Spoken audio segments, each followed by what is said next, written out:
Predictive programming वाली बात कि शो हमें आने वाली घटनाओं के लिए तैयार कर रहा है, इस पर स्रोत क्या कहता है? स्रोत इस मामले में काफी साफ है।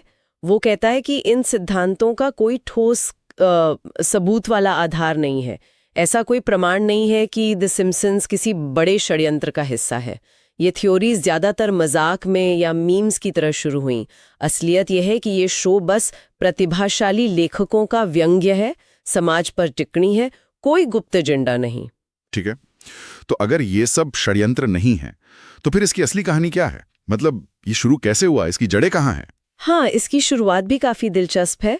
स्रोत के अनुसार मैट ग्रोइनिंग ने इसे 1987 में बनाया था। पहले ये द ट्रेसी उल्मन शो के लिए छोटे छोटे एनिमेटेड शॉट्स थे और किरदारों के नाम वो उन्होंने अपने ही परिवार पर रखे, होमर, मार्ज, लीजा, मैगी। अच्छा, ये तो मुझे पता नहीं था। हाँ, बस बार्ट का नाम अलग था। वो ब्रैट यानी शरारती बच्चे का एनाग्राम है, हल्की हंसी। नाम तो बिल्कुल फिट बैठता है, क्यों? फिर 1989 में ये फॉक्स पर एक पूरा आधे घंटे का शो बन गया और आते ही हिट हो गया। बिल्कुल। स्रोत बताता है कि द फ्लिंटस्टोन्स के बाद ये पहला प्राइम टाइम एनिमेटेड शो था जो वयस्कों को ध्यान में रखकर बनाया गया था और इसने टीवी एनिमेशन का चेहरा ही बदल दिया। इसकी पहचान ही है अमेरिकी संस्कृति, राजनीति, धर्म, उपभोक्तावाद, इन सब पर तीखा, बिना डरे व्यंग करना। साथ में सेलिब्रिटी कैमियो और पॉप कल्चर के रेफरेंस तो हैं ही। और वो लेखकों वाली बात, जैसा आपने पहले कहा, हार्वर्ड जैसी जगहों से आना, ये दिखाता है कि शो कितना सोचा समझा और इंटेलिजेंट है। मशहूर होस्ट कोनन ओब्रायन भी तो शुरुआती लेखकों में से एक थे। हाँ बिल्कुल। स्रोत इस बात को हाईलाइट करता है कि शो की सफलता के पीछे ऐसे तेज दिमाग हैं जो अमेरिकी समाज की नब्ज को बहुत अच्छे से समझते हैं। तो इस पूरी बातचीत से हम क्या समझ सकते हैं? निचोड़ क्या है?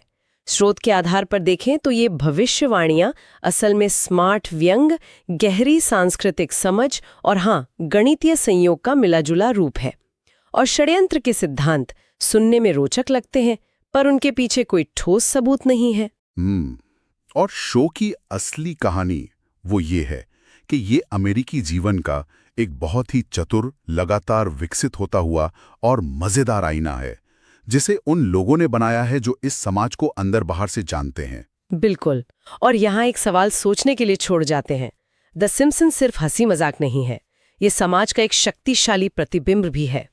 ये देखना वाकई दिलचस्प होगा कि आने वाले समय में, भविष्य में, ये शो हमारे समय की और किन सच्चाइयों या बदलावों को अपने अनोखे व्यंग्यात्मक अंदाज में हमारे सामने